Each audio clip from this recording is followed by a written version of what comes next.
Hello everybody. Hello. Here's our little lunch break time here. To hang out with everybody. We've got a lot of things that we need to go over. So I thought, well, let's just go ahead and do a lunch and learn today. Just to kind of get a few things taken care of. Hello, welcome everybody. Hopefully I should have the sub chat only turned off. So if you are commenting, it's not showing up, just let me, well, I don't know how you'd let me know, would you? Hello, hey, welcome everybody. All right, I think we're okay. I think we're all right. Hello. Just me, Sue. Welcome in, welcome. Okay, it's open. Thanks, Steffi. Hello, Danielle. Hello, Rosalind. Welcome. Hi, Upgrade 2.0. Welcome in. Good to see you. Hello. Yes, good afternoon to you as well. Okay, great. Sometimes I forget to switch it back, and so I just wanted to make sure it was up and running today for our lunch and learn. We've got so much stuff going on right now, everybody. I'm going to need to kind of breeze through these cases a little bit. So I thought today I would go ahead and take everybody through the Skermeti case that was decided by the U.S. Supreme Court just a couple days ago, although it seems like forever ago, right? But it's only been a couple of days. Hello, Brett. Hello. Welcome in. So this decision was just released on the 18th, which again, it seems like that must have been months ago, but it was not. And this has to do with the healthcare law that was set out in Tennessee. So we did have a 6-3 decision here. And I thought, oh, there really is a lot. I thought, well, let's just go through the beginning pieces so I can give you at least some idea of what this is doing here. Chaos. Oh, hello. So this is our SCOTUS case. It was decided on the 18th. And this is the Tennessee healthcare law. And this was, again, 6-3. And Justice Sotomayor put an incredible dissent together. So it's absolutely worth your time. I'm going to just take you through the basics of the case today. I don't have too much time to dive too deep, but I thought I would at least go through and explain kind of what the core issue is here in this case, so people had a little bit better understanding of how this came to be. So with that, I will go ahead and just jump in. If moderators out there, you're working so hard already, I can tell. Let me know if it gets to be too much with the trolls, and I will go ahead and turn comments off. All right, we'll just kind of test it here. It shouldn't be too bad, but if it does get bad, just let me know. Hello. Welcome in. All right, everyone, I'll go ahead and just dive in. So we have the United States versus Skermeti, the Attorney General and reporter for Tennessee. This is in the 6th Circuit, which, real quick, I don't want to go off on too many tangents this morning here. 6th Circuit here. There's not very many in the 6th Circuit, so apparently that was where the lines needed to be. So here we go. It was argued December 4th. I think this was the last one out of 2024 that had a decision come out. So in 2023, Tennessee joined the growing number of states restricting sex transition treatment for minors by enacting the prohibition on medical procedures performed on minors related to sexual identity. Senate Bill 1 here. SB 1 prohibits healthcare providers from prescribing, administering, or dispensing puberty blockers or hormones to any minor for the purpose of 1, enabling the minor to identify with or live as a purported identity inconsistent with the minor's biological sex, or 2, treating purported discomfort or distress from a discordance between the minor's biological sex and asserted identity. So already you can see how this language is a little bit inflammatory, right? Because they're saying just right out, saying, "Oh, you're uncomfortable, you have some discomfort because of what's going on." So, like that already is pretty, I would say, pretty offensive. At the same time, SB1 permits a healthcare provider to administer puberty blockers or hormones to treat a minor's congenital defect, precocious puberty disease, or physical injury. So it is allowed, but just allowed in other circumstances that the court has decided are okay. So again, we have to remember this is the United States Supreme Court, and they're saying for these kinds of things, no help, no health care. But for these kinds of things, it's okay. So, right, and none of them are doctors. 3 transgender minors, their parents, and a doctor challenged SB1 under the Equal Protection Clause of the 14th Amendment. The district, I'll have this up on the Tube of Youth, so within the next 48 hours, so no worries. Here, transgender individuals constitute a quasi-suspect class that SB1 discriminates on the basis of sex and transgender status, and that SB1 was unlikely to survive intermediate scrutiny. The Sixth Circuit reversed, holding that the law did not trigger heightened scrutiny and satisfied rational basis review. Good afternoon, Kaya. This court granted certiorari to decide whether SB1 violates the Equal Protection Clause. So here's a little background. I'm going to just take you through the beginning pieces of this case and kind of explain what's going on here. So when we're talking about equal protection under the 14th Amendment, we have 3 levels that we deal with, all right? We have strict scrutiny, and that's going to be any of our race cases or ethnicity. We have intermediate, which has to do with any of our sex cases, so men and women. Discrimination, like women not being allowed to work if they're pregnant, or men not being allowed to go to an all-woman nursing college. All right, those are some of the issues there. In fact, actually, one of the very first cases, I believe it's Craig v. Boren, was the case where the age limit for drinking was set for 21 for fellas, and for ladies it was 18. So I believe that was the first. So that's intermediate, all right, not as strict as race, but not as low level as rational basis.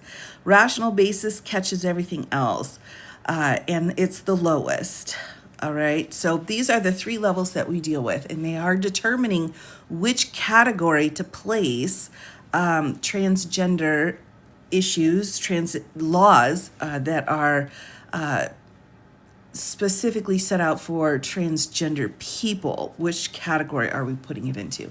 This is one of the most difficult concepts to really grasp in law school in constitutional law, because it is kind of an odd thing. So I want to make sure everyone's a bit clear on this. So and I've got just a little chart here before I dive back in again, if you are interested. So we're looking at how the Supreme Court decides if a law is constitutional or not. So we have to have a law first. So they're looking to the Tennessee law. And if we had a race issue here, then we would have a compelling government interest, and the law was narrowly tailored in order to reach that interest, all right? So strict scrutiny, that's the hardest. Usually the people will win this one, and the government will lose. Every once in a while, there'll be an exception. The middle ground, intermediate scrutiny, means there's an important government interest, and it's substantially related to that interest on the law, all right? So this one's 50-50. The people or the government could win. We just don't, it just will depend. And then rational basis over here, rational basis scrutiny is the government has a legitimate interest, and it's rationally related to that interest. This is the lowest standard here, and almost every time the government will win. every time their law will be seen as constitutional if we're in a rational basis situation. Rational basis will cover age discrimination, disability discrimination, anything that is not sex or race civil rights. All right, so these are the three categories, the three pillars we use for that equal protection analysis under the Constitution. All right, so that's kind of important. Did Obergefell v. Hodges fall within one of these? Yes, Obergefell was seen as a strict scrutiny because marriage was seen as a fundamental right. So if it's a fundamental right, then it's going to be a civil right that falls into strict scrutiny, right? So that's a great question. This would be where Obergefell was, Loving versus Virginia, any of our First Amendment cases, they will fall here under strict scrutiny. So those civil rights. But then if we have any other cases, like again, if a woman wants to get a law license and the state forbids it, then they would look at intermediate or more of a moderate level of scrutiny. Meanwhile, if you are 80 years old and you're applying for a job, you're being discriminated against, they're going to go down the 80 road first. All right, so those are our three levels. Just to keep that in mind, because that's what this case is about. This case is about which level transgender people fit into, because this statute's directly impacting that particular community. Which category does this fall into? Nope, we've not gotten there yet. Nope, no. We've not gotten there yet. So let's go forward here. Held, Tennessee's law prohibiting certain medical treatments for transgender minors is not subject to heightened scrutiny under equal protection. So they started here. Every equal protection case starts here. And then you have to figure out which category. So they started here and they're saying, no, I don't think rational basis works for this class of people, this suspect class. We want intermediate. And under intermediate, the Tennessee law then is unconstitutional. That's what they're saying. If you go under rational basis, the act is fine. But if you go under intermediate scrutiny, the act is unconstitutional. So they are saying, the plaintiffs are saying here, we're at intermediate, and the government's saying, no, it's a rational basis test. And which test you use decides how things fall for equal protection. All right, so prohibiting certain medical treatments for transgender minors is not subject to heightened scrutiny under the Equal Protection Clause of the Fourth Amendment and satisfies rational basis review. So they're saying, nope, we're not going to bump this up to the next level of scrutiny. It is the lowest level of scrutiny. SB 1 is not subject to heightened scrutiny because it does not classify on any basis that warrant heightened review. And that is where the court is saying that transgender people and their, when it comes to equal protection, are to be at the lowest level for protection. So that's where you're going to fall. All right, so it's not a civil rights situation, it's not a man-woman situation, and therefore it will be at the lowest level where the government almost always wins, and it will be a rational basis. And they're saying that because they are not supposed to have any heightened suspect piece to them. And then now we try to figure out why the court decided that they aren't special.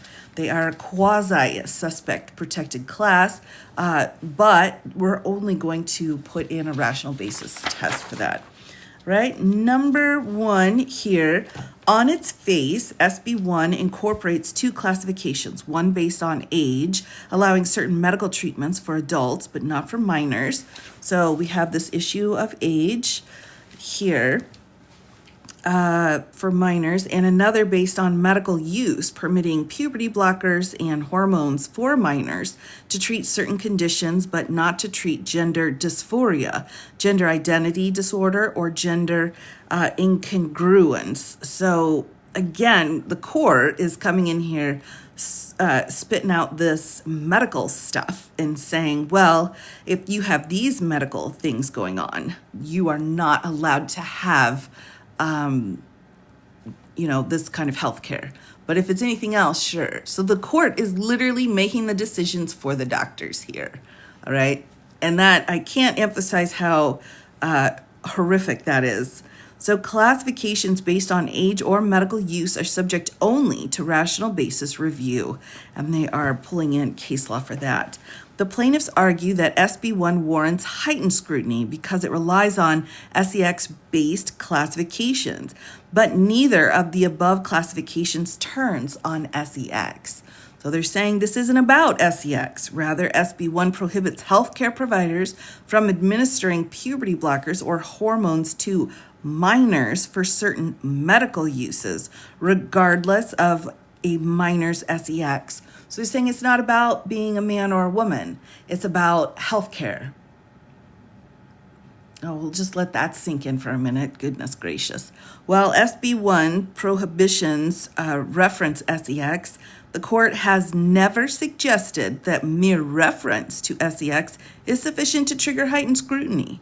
And such an approach would be especially inappropriate in the medical context, where some treatments and procedures are uniquely bound up in SEX. Would they still have been able to decide this if Chevron was still in place? Yes, I think so. I don't think Chevron would have necessarily played a role. In cases, and quite frankly, in cases that are of this magnitude, Chevron wouldn't have been invoked anyway. They would have taken it through the courts.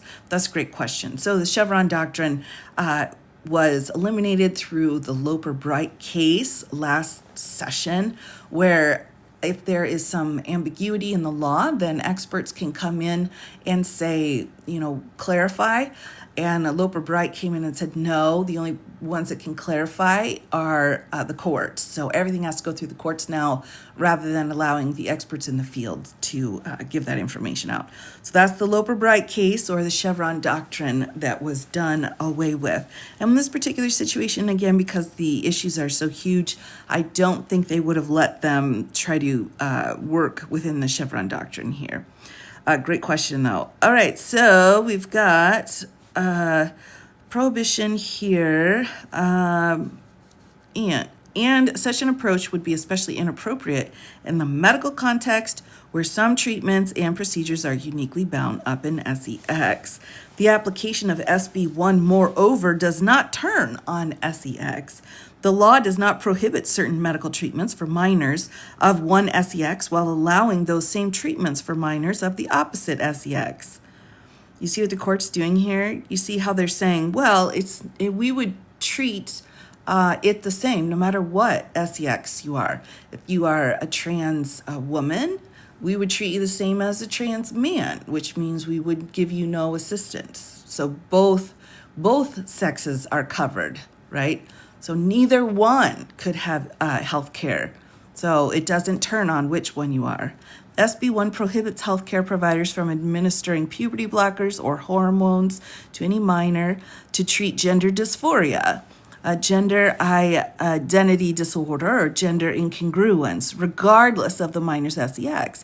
It permits providers to administer puberty blockers and hormones to minors of any SEX for other purposes. Again, though, do you see how the court is setting out medical advice? They're saying, well, if you are these categories of medical issues, you can have it, but if not, then you cannot.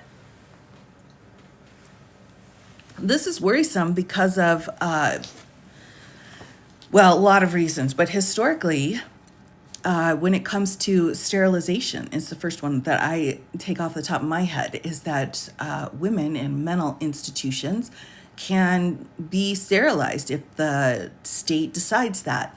But men cannot be sterilized as a punishment for a crime. So whenever you get the Supreme Court sitting down and dealing with medical issues, bad stuff's going to happen. And while a state may not circumvent the Equal Protection Clause by writing in abstract terms, SB1 does not mask SEX-based classifications.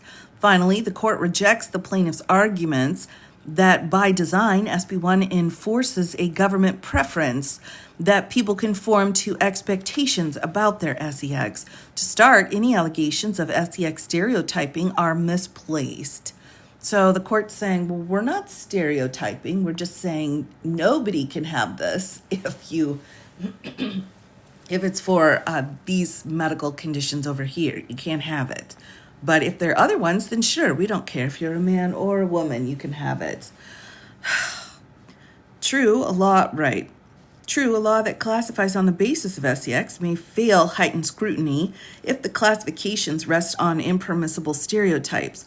The heightened scrutiny, again, is only going to be intermediate because the problems between men and women discrimination are middle of the road, not top of the road. So when they say heightened scrutiny, we're not talking about that strict level, we're talking about intermediate. Could that be malpractice or considered practicing without a medical license? Yeah, it's a good question. I don't think we're in medical practice, only because we're not dealing with like a person-to-person situation, because this is an overall question on an overall statute rather than for this person, this kind of treatment. But that's a great question. Right. So, but where a law's classifications are neither covertly nor overtly based on SEX, the law does not trigger heightened review unless it's motivated by an invidious, a determined discriminatory purpose. No such argument's been raised here. And regardless, the statutory findings on which SB1 is premised do not themselves evince SEX-based stereotyping. So if you just say, well, we're not stereotyping, then the court's like, okay, that's fine then, right? I think this ruling will apply to section 44.125. It could absolutely. Yeah, I think we're getting a glimpse into how the court's going to rule on these kinds of laws, right? So Tennessee is just giving us a glimpse into the future. All right, number 2, SB1 also does not classify on the basis of transgender status. The court has explained that a state does not trigger heightened constitutional scrutiny by regulating a medical procedure that only one SEX can undergo, unless the regulation is a mere pretext for invidious SEX discrimination. The court held that a California insurance program that excluded from coverage certain disabilities resulting from pregnancy did not discriminate on the basis of SEX.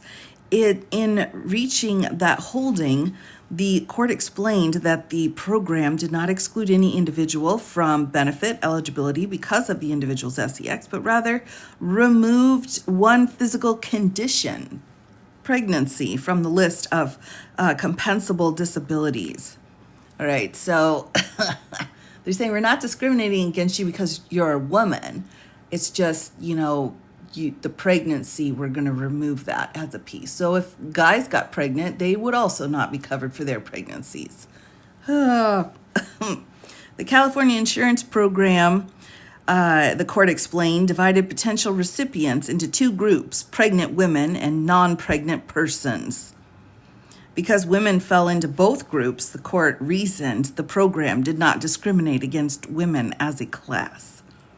The court concluded that even though only biological women can become pregnant, not every legislative classification concerning pregnancy is a SEX-based classification. Right? Yes, T-Break, thank you very much. Everybody gets treated equally here, you see? Like I said, if the guys could get pregnant, then they would also not be able to have any compensation. As such, absent a showing that distinction involving pregnancy are mere pretexts designed to effect an invidious discrimination against the members of one SEX or the other, lawmakers are constitutionally free to include or exclude pregnancy from the coverage of legislation on any reasonable basis, just as with respect to any other physical condition. All right, so being pregnant is just the same as breaking your leg. It's painful. It's painful here. By the same token, SB1 does not exclude any individual from medical treatment on the basis of transgender status. Rather, it removes one set of diagnosis. Again, this is where they're walking into the medical world, the science world, and that's not a world that's known very well by the courts. Gender dysphoria, gender identity dysphoria, and gender incongruence from the range of treatable conditions. SB1 divides minors into two groups: those seeking puberty blockers or hormones to treat the excluded diagnosis, and those seeking puberty blockers or hormones to treat other conditions. While the first group includes only transgender individuals, the second encompasses both transgender and non-transgender individuals. Thus, although the transgender individuals seek treatment for gender dysphoria, gender identity disorder, and gender incongruence, just as only biological women can become pregnant, there's a lack of identity between transgender status and the excluded diagnoses. Absent is showing that transgender status and the excluded diagnoses I'm sorry, everybody, I got caught back up in the line ahead of it. So absent a showing that, maybe it's because I'm so frustrated with this court, SB1's prohibitions are pretext designed to affect invidious discrimination against transgender individuals.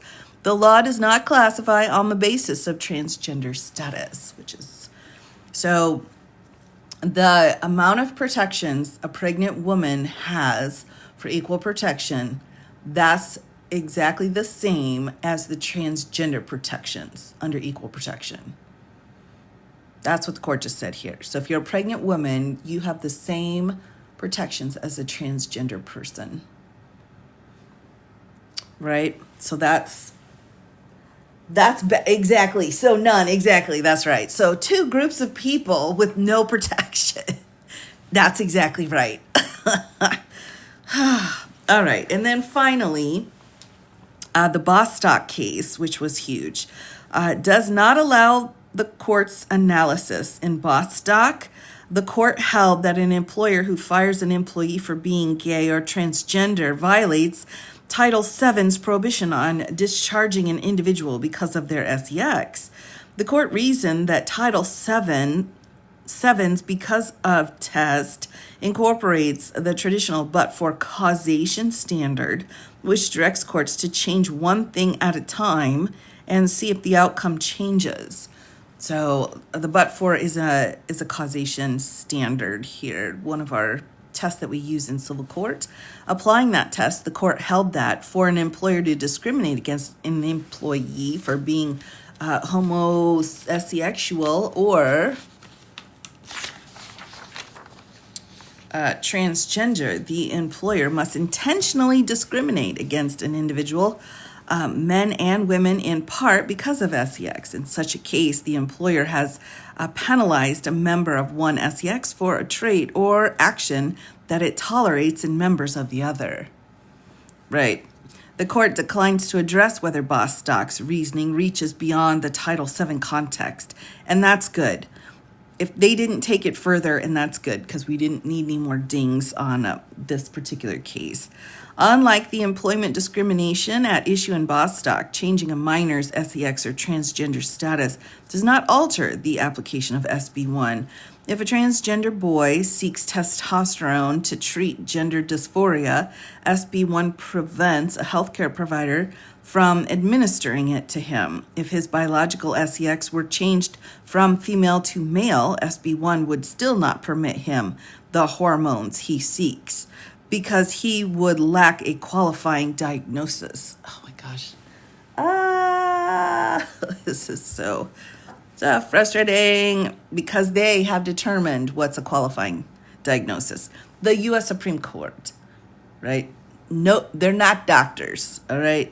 The transgender boy could receive testosterone only if he had a permissible diagnosis, like a congenital defect. And if he had such a diagnosis, he could obtain the testosterone regardless of his sex or transgender status. Under the reasoning of Bostock, neither his sex nor transgender status is in the but-for cause of his inability to obtain testosterone. That's pretty, yeah. Oh, yeah. Yeah. All the blue meds. Everybody's getting all the blue meds that they want, right? SB1 satisfies rational basis review, which again is the lowest level of scrutiny. Under that standard, the court will uphold a statutory classification so long as there is any reasonably conceivable state of facts that could provide a rational basis for the classification. SB1 clearly meets that standard of review. Tennessee determined that administering puberty blockers or hormones to minors to treat gender dysphoria, gender identity disorder, or gender incongruence carries risks, including irreversible sterility, increased risk of disease and illness, and adverse psychological consequences. The legislature found that minors lack the maturity to fully understand these consequences, that many individuals have expressed regret for undergoing such treatments as minors, and that the full effects of such treatments may not yet be known. At the same time, the state noted evidence that discordance between sex and gender can be resolved through less invasive approaches. SBI's age and diagnosis-based classifications are rationally related to those findings and the state's objective of protecting minors' health or welfare. The court also declines the plaintiff's invitation to second-guess the lines that SB1 draws. States have wide discretion to pass legislation in the areas where there's medical and scientific uncertainty. Recent developments demonstrate the open questions that exist regarding basic factual issues before medical authorities and regulatory bodies in this area, underscoring the need for legislative flexibility. Oh, welcome on in, John. This case carries with it the weight of fierce scientific and policy debates about a safety, efficacy, and propriety of medical treatments in an evolving field. The Equal Protection Clause does not resolve these disagreements. The court's rule is not to judge the wisdom, fairness, or logic, but only to ensure that the law does not violate equal protection guarantees. It does not. Questions regarding the law's policy are thus appropriately left to the people, their elected representatives, and the democratic process. All right, so we've got Chief Justice Roberts delivered the opinion for the court. Thomas, Gorsuch, Kavanaugh, and Barrett joined parts 1 and 2. And then Thomas did a concurring opinion. Barrett did a concurring opinion in which Thomas joined. Alito filed an opinion of concurring in part and concurring in the judgment. Justice Sotomayor filed a fiery dissent. Justice Jackson joined in full, and Justice Kagan joined in parts 1 through 4. And then Kagan filed her own dissent. So let's just get out the chart so we know what we're talking about here. All right, so the Chief Justice here delivered the decision. Then we've got Gorsuch, Kavanaugh, Alito here, Thomas here. Justice Sotomayor had quite a bit to say about this. Barrett, she sided with the other fellows over here, so she wrote her own concurring opinion. And then Justice Jackson and Justice Kagan here. So that gives you a view of how things went down. Right. So, and again, when we're dealing with medical issues and medical diagnosis, what you have is a group here of 9 people that they're saying, well, these diagnoses need this treatment, but these diagnoses don't. And then other doctors are saying, well, that's not true. And then other doctors are coming in and saying it is true. So it's up to the U.S. Supreme Court to decide which diagnoses determine which medical treatment you are allowed to have. That's not right. Why can't they leave the medical decisions to the... This is a great question. That's a very good question, and one that I think was not satisfactorily answered in the Dobbs case. And that's the thing. Once you start down the road of saying, well, we're going to decide medical procedures, it just keeps rolling. It keeps going and going and going. So a situation like this, again, when we've got medical issues going on and the court steps in and says, we'll make that determination, you're going to have some problems. Because our judges aren't scientists and they don't have experience. They usually, like, you can read a few amicus briefs, you can listen to persuasive arguments from different attorneys on both sides, but at the end of the day, you still are not a scientist. You need to study their mindsets. We do. We do. Needs to be a rule against that. I agree, June Marie. I agree. But it has been an ongoing issue that we've dealt with for a very long time. The first case I was talking about for sterilization of women is a Buck v. Bell. And that's a case that came out. And I can't remember the name of the sterilization of men as a punishment case. I cannot remember that, but it's a criminal case.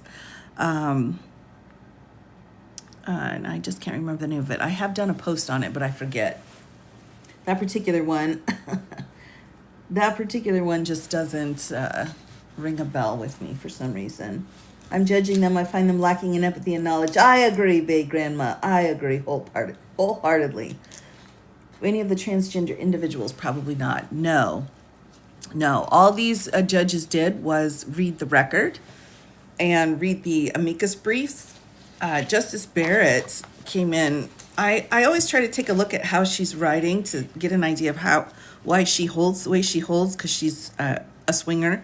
And in here, she comes in and she cites case law here, and she comes in with all of these different things that she's read too. So we've got different tons of cases for her that she's citing, tons of like medical,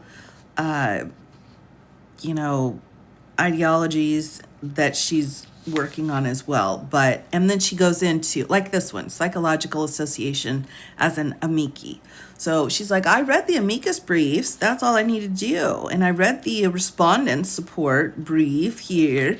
And I came in with all of our historical, like Lochner case. Are you kidding me? I mean, are you freaking kidding me? She's brought in all of these heavy hitters. The Trump v. Hawaii is another landmark constitutional law case. So she's trying to kind of cover up her situation here by saying, well, this is just how it is according to our law. I didn't write the law. I didn't make the law. I'm just following the law. Like, all right. So she does come in with some science pieces, but are they something that could be quoted in a science journal? Good question. Exactly, June Marie. That's what I'm saying. I'm not surprised with Barrett. Right. There are some times where she does surprise, but then there are other times where I'm going to say it. I've said it a million times. I'll keep saying it. We have almost 7 justices who are Catholics. All right, 6 for sure. And then he's kind of like on the line. He's like Catholic light. I can't remember the name of it. This happens to me every time, everybody. I need to just write it down. But she, professor for a Catholic school, Catholic. So, I mean, I'm not trying to say, Episcopalian, thank you so much. I'm not trying to say that there's anything wrong with being Catholic. I'm just saying the Catholic representation on the Supreme Court is enormous compared to the actual break aparting of those religions. Now, again, Justice Sotomayor, Catholic, right? So, and she was the one dissenting the most in this situation. But I think it's worth pausing and noting that the Supreme Court is made up of almost 7 Catholics. Now, again, if that will work one way or the other or have any, influence on how they hold, I don't think we can just say no. I mean, right? That's like a pretty big deal. Right. And again, and not matching the population. That's the other thing too. If you picked out 10 people, you're not going to have 2/3 of them be Catholics, right? If it's a random piece. We're giggling because we can figure out who made exam questions, right? Catholic religion is so strict. Yes. Well, and it is. And I mean, there's wonderful bits to wonderful and terrible things with all religions for sure, but this is unique. This is unique because these are the most powerful people in our government. They are, the number ones. They have the most power of anybody. And, I mean, that's kind of like that's questionable. That's questionable. Right. Well, and I say 7 because we're kind of in a Catholic light situation here with the Gorsuch. He and Kavanaugh went to school together. They went to the Catholic school together. And then Kavanaugh was a student under Barrett when she was teaching at, oh my gosh, the little Irish fella, Notre Dame, sorry, when she was teaching at Notre Dame. So he had her as a professor. So there are some connections here between these three. And, I like to put it out there. 20% of the U.S. population that's what I'm saying, Chris. That's what I'm saying. So 20% here, right? Sure. But it's not 20%. It's a lot. It's a lot. it's a lot. Yes, there are multiple different kinds of Catholics. But, one thing, though, that I always think of is we're in such a rush. Like, we need more women on the Supreme Court, or we need more people of color on the Supreme Court, or whatever. But at no point did we have like a situation where we're saying, wait a minute, how do we have, 6, 7 out of 9 Catholics, right? I mean, that's another piece to it as well. And I'm not trying to be negative about Catholics. I'm just saying it's unusual because it's not truly representative of our population. And then again, who says it needs to be? Our Supreme Courts over the years have been incredibly not in touch with the population. So there you go. Right. You'd like to see that, Lunar. You'd like to see more of a representation. We certainly are there. We're certainly getting there, especially because now that we have 4 women on the bench, but we also have 2 perps. 2 perps on the bench. So it's like this kind of pulls out, kind of takes away, I think, a little bit from the importance. But no one should be, well, yeah, and I don't think we're going to have a situation where they're going to say, well, this transgender person should be on the court. I mean, it's not supposed to be that way, right? It's supposed to be the person who's the most qualified. But, as time goes on, women were allowed to come onto the bench because, oh, thanks for nothing. So that drives me crazy. It drives me bonkers. So, and then a friendly reminder then, everyone, again, this is one of the most complicated concepts to learn if you're a law school student. This was very difficult, and to be tested on it as well, is that we have 3 different tests that we use. And this is for equal protection discrimination. Did the government discriminate against a group of people? We have to figure out which test to use. The lowest is rational basis. The government almost always wins. Intermediate is where man-woman fits. All right, specifically man-woman situations, that's 50-50.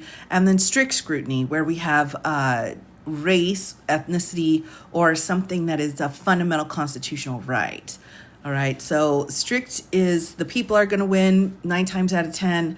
Although Korematsu didn't win, that was a bummer. And then intermediate, we don't know. And then rational basis. So if you fall into rational basis for age or a disability or transgender, you are going to be a rational basis, and the law written is probably going to fall in favor of the government.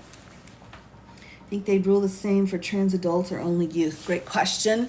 I think it was carefully chosen because there were youth involved. And I think what they're trying to do is slowly build up this doctrine.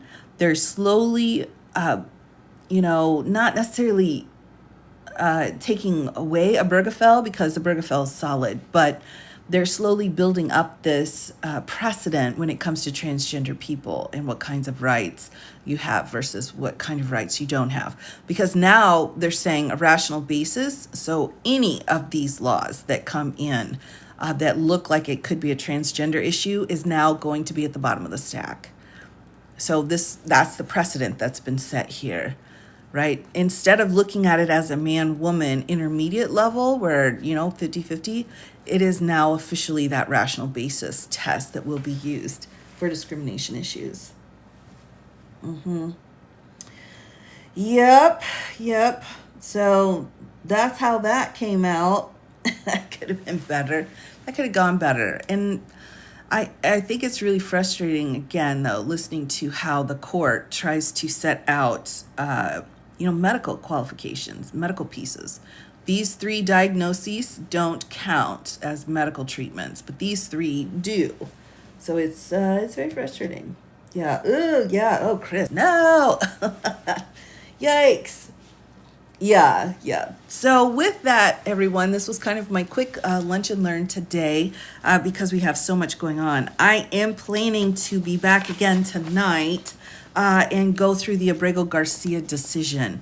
So we did get that decision here regarding whether or not he should remain in custody. So I will be reading through that. That's about a 50-page opinion. So that will be on tonight's docket over here.